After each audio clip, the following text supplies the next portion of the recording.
Okay, story time.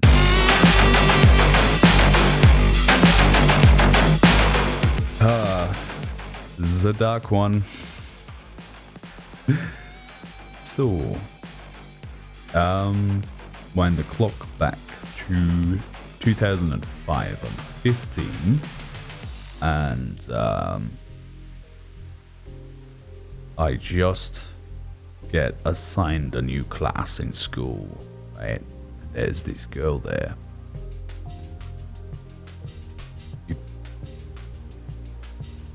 We had this is, I think, the best chemistry I've had with any person ever. Yeah, I'm into her, from the get-go. I'm into her. Basically worship the ground that that chick walks on. And yeah, problem is I've got a girlfriend.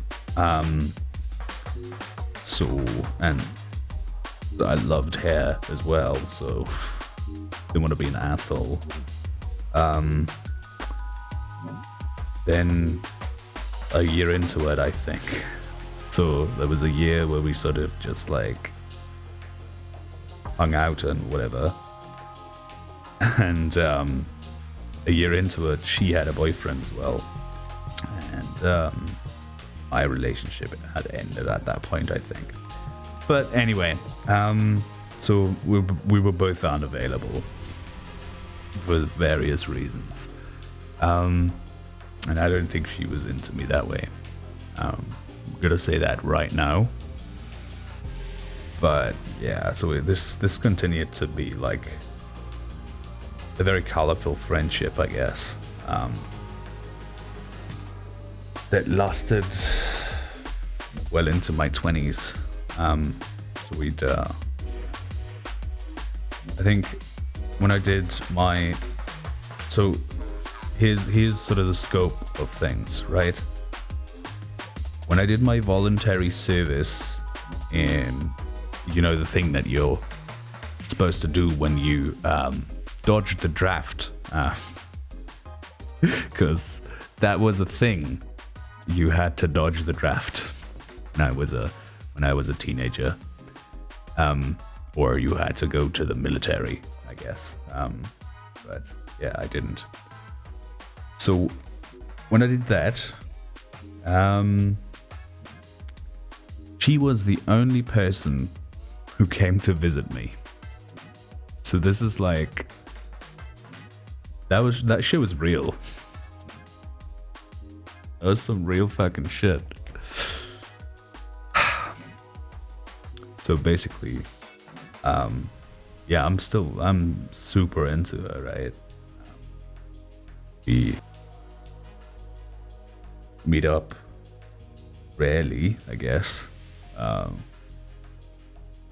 Always see other people for the most part, and then when we are together, nothing happens, because as I mentioned, I don't actually think she was into me that way. Yeah. So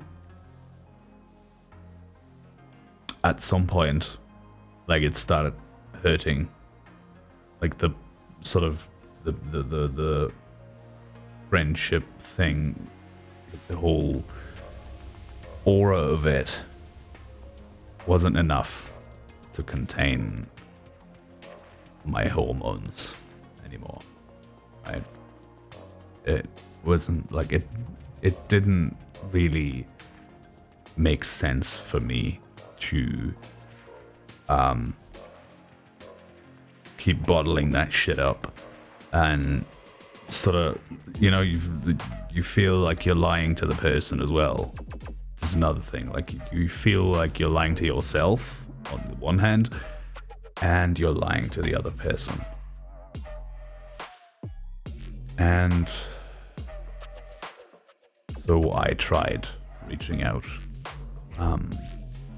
tried my best to get some sort of sit down to happen where we'd discuss the things openly. But somehow that didn't happen. See, the thing is, that's where I thought maybe I'm not worth the truth, right? Maybe she's not like, maybe she's also not like into this friendship at all. That's what I thought, right? So I get angry. I get vicious and I want to hurt her. I did. I knew her triggers, right? So I fucking prodded every fucking...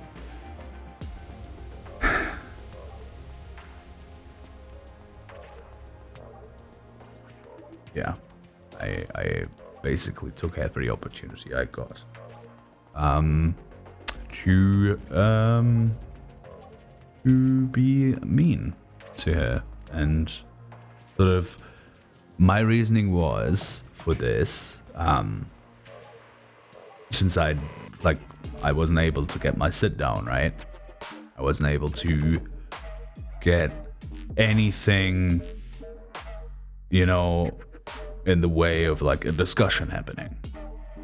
So I was gonna make the decision for her. Cause fuck if I know how that's supposed to work. If like how are you supposed to be amicable when diplomacy doesn't work? Essentially.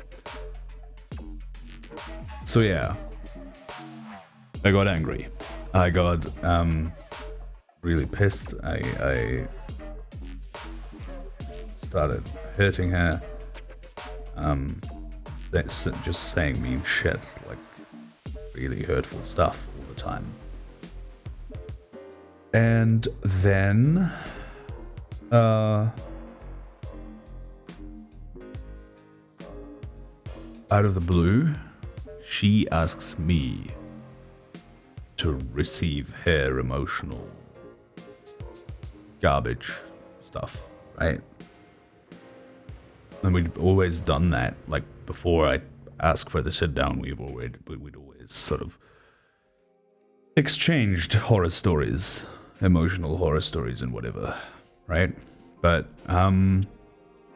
since that, it didn't happen anymore. And I was like, okay, you're not willing to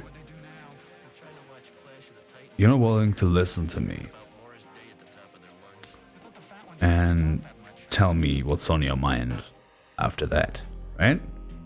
So why am I supposed to listen to you? Like I loved that woman. Like it's really like, I just read back into the chats. It's like all it came back immediately, right? This is like the way I felt.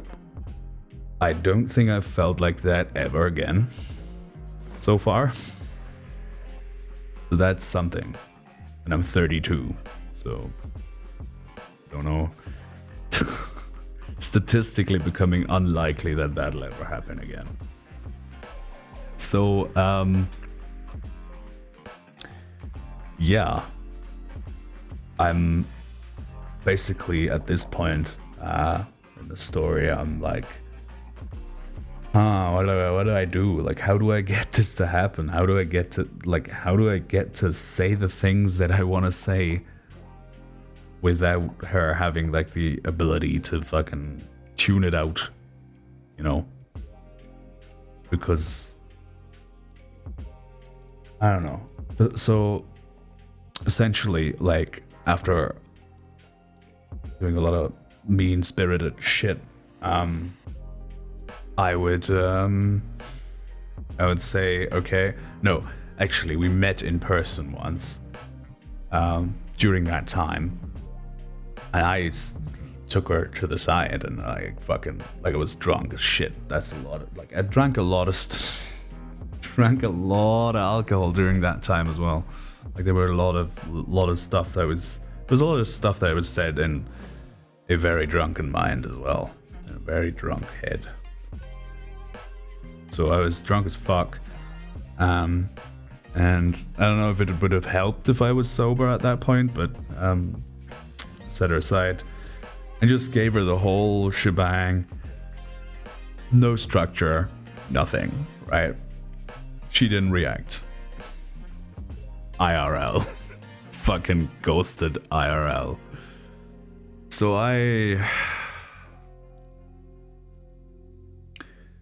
essentially at that point, I decided, okay, like no matter how much you love this person,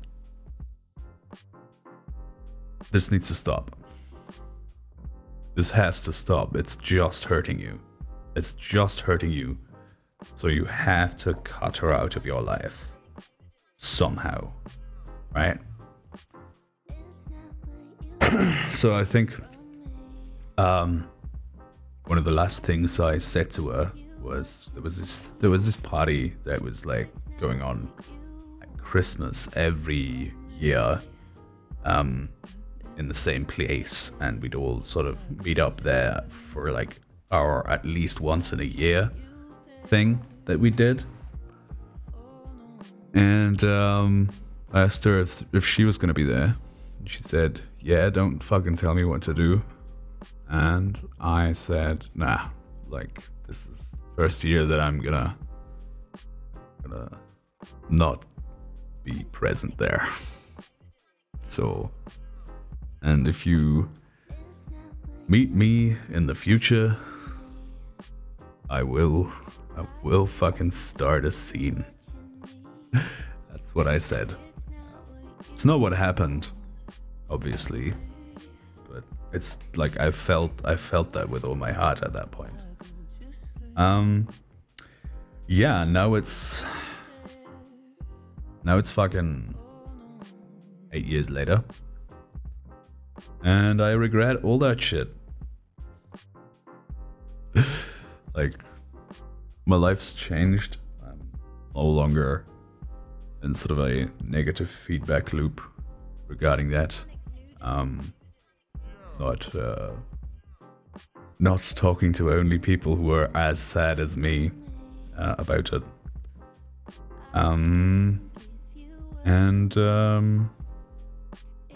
You know, I regret it. I wish I hadn't hurt her.